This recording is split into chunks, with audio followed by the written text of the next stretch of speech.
सबसे पहले तो मैं इस पाकिस्तान की कौम को मुबारकबाद पेश करता हूँ। खुदा ने हमें सुरखरू किया और इस सुरखरू करने में हमारी जो अमन की ख्वाहिश थी वो पूरी हुई।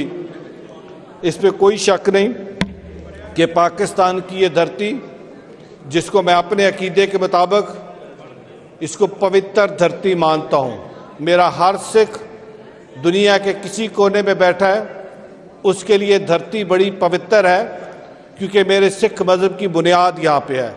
सो मैं अपनी पूरी पाकिस्तान की कौम को, ये जो मैं पाकिस्तान आर्मी ने, पाक अफवाज ने, पाकिस्तान एयरफोर्स के शहीदों ने, पाकिस्तान नेवी के जवानों ने जिस तरीके से दुश्मन को धूल चटाई और ये पैगाम दिया कि पाकिस्तान की कौम, भले हमारे पॉलिटिकल डिफरेंसेस हो, भले हमारे लिसानी डिफरेंसेस हो, but when it comes to Pakistan तो हम सब एक हैं। और हम जो नारा बार बार लगाते इस परचम के साए तले हम एक हैं, हम एक हैं, तो उसकी एक जिंदा मिसाल अभी ये जो भारत ने पाकिस्तान पे एक एग्रेशन की, उसकी मिसाल अभी मिली।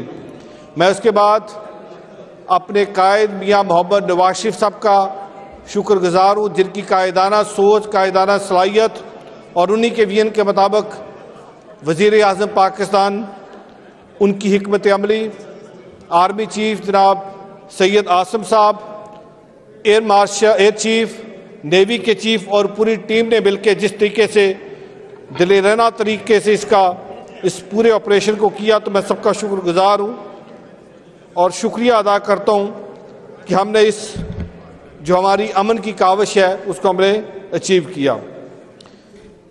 जनाब स्पीकर, मैं थोड़ा सा इससे पहले के पहलगाम वाक़या पे जाऊँ, मैं उससे पहले दो तीन बातें करना चाहूँगा। भारत ने पाकिस्तान को सिंस क्रिएशन एक्सेप्ट नहीं किया। कभी 65 की जंग, कभी 71 की जंग, कभी कारगिल, कभी कुलभूषण, कभी अफगानिस्तान पाकिस्तान के बॉर्डर पे अपने सफारत खाने, कभी पंजाब के अंदर, कभी केपी के अंदर, कभी बलोचिस्तान के अंदर, कभी सिंध के अंदर फिरका वाराना फसादात, हर आए रोज़ यहाँ पे अपने स्लीपर सेल किसी ना किसी तरीके से यहाँ पे इस पाकिस्तान के अंदर जंग मुसल्लत की। जब ये पहलगाम का वाक़या हुआ, जनाब स्पीकर, आपको याद होगा इसी हाउस के अंदर हमने बैसाखी पे जो पहली दफ़ा वज़ीर आज़म पाकिस्तान ने 7,000 सिख यात्रियों को वीज़ा दिया कि वो पाकिस्तान आए, और हर उस प्रोटोकॉल का जो इंडिया और पाकिस्तान के दरमियान हुआ उस पर साइड पे रखा कि हम 3,000 नहीं 7,000 सिख यात्रियों को यहाँ पे रिसीव करेंगे।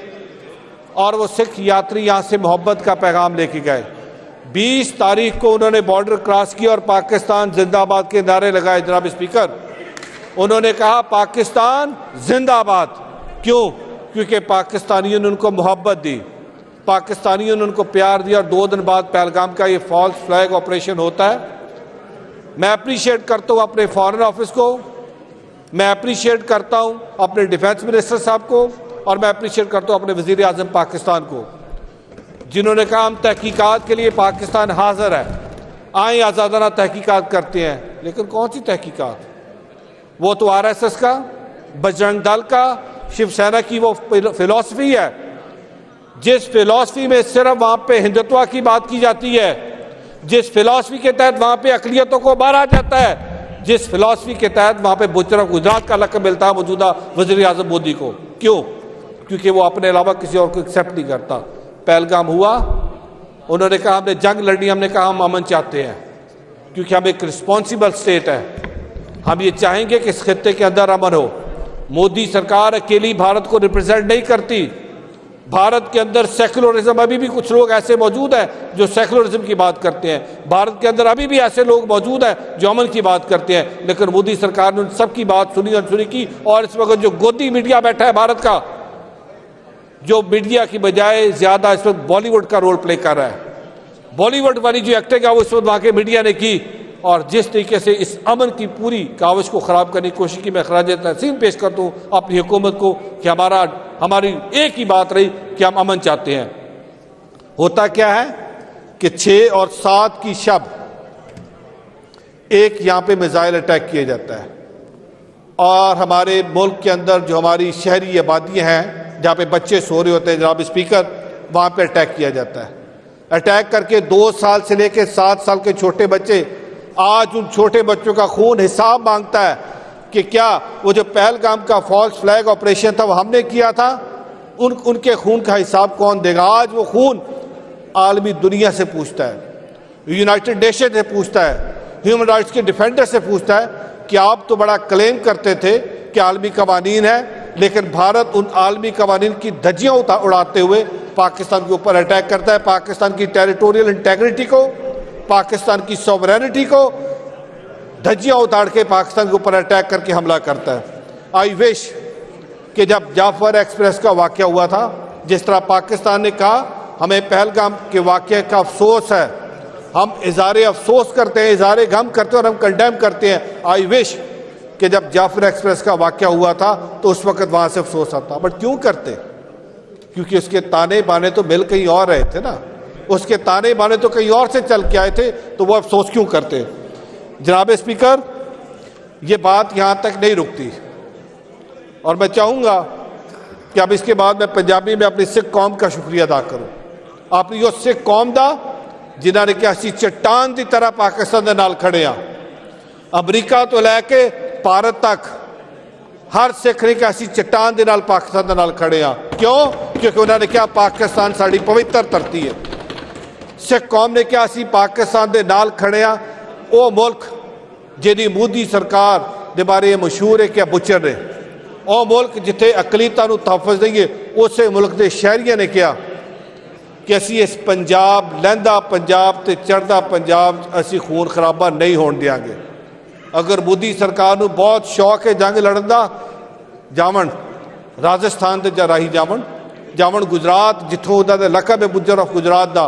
सो मैं धन्नवाद करदा, मैं शुक्रिया अदा करदा स्विट्जरलैंड की संगत का, यूरोप की संगत का, अमरीका की संगत का, कैनेडा की संगत का, और मैं उन्होंने अज पैगाम दे रहा कि आओ पाकिस्तान च वसण वाला हर पाकिस्तानी, पाकिस्तान की सरकार तुहानू बांह खोल के तुहाड़ा इंतजार कर रही है, तुहानू पहले नालों इज्जत और ज्यादा सत्कार देवांगे।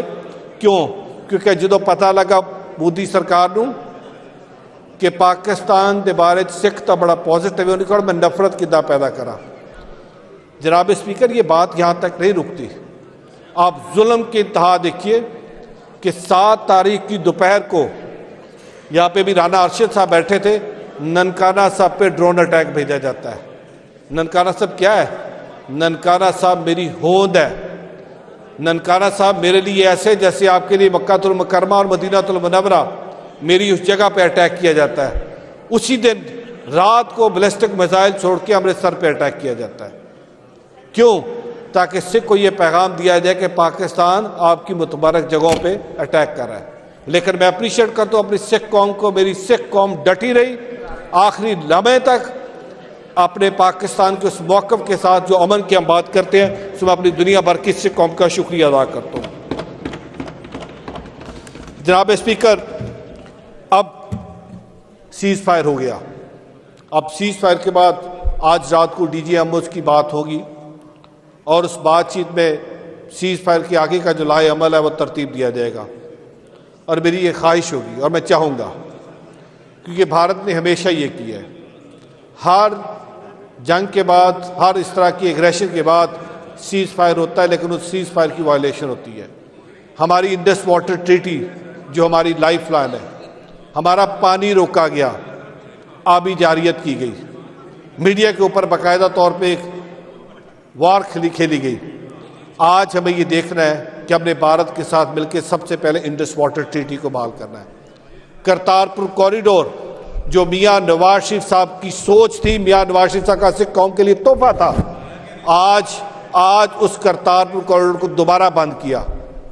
आज उस करतारपुर कॉरिडोर को वीरान किया गया, क्योंकि मोदी सरकार को पता है अगर करतारपुर कॉरिडोर खुला रहा तो वहाँ पे जब सिख जाएगा, वहाँ से मोहब्बत लेके आएगा, पैगाम लेके आएगा, राणा साहब वहाँ से जफ्फी डाल के भेजेंगे, राणा साहब तो भी सलूट कर दिया।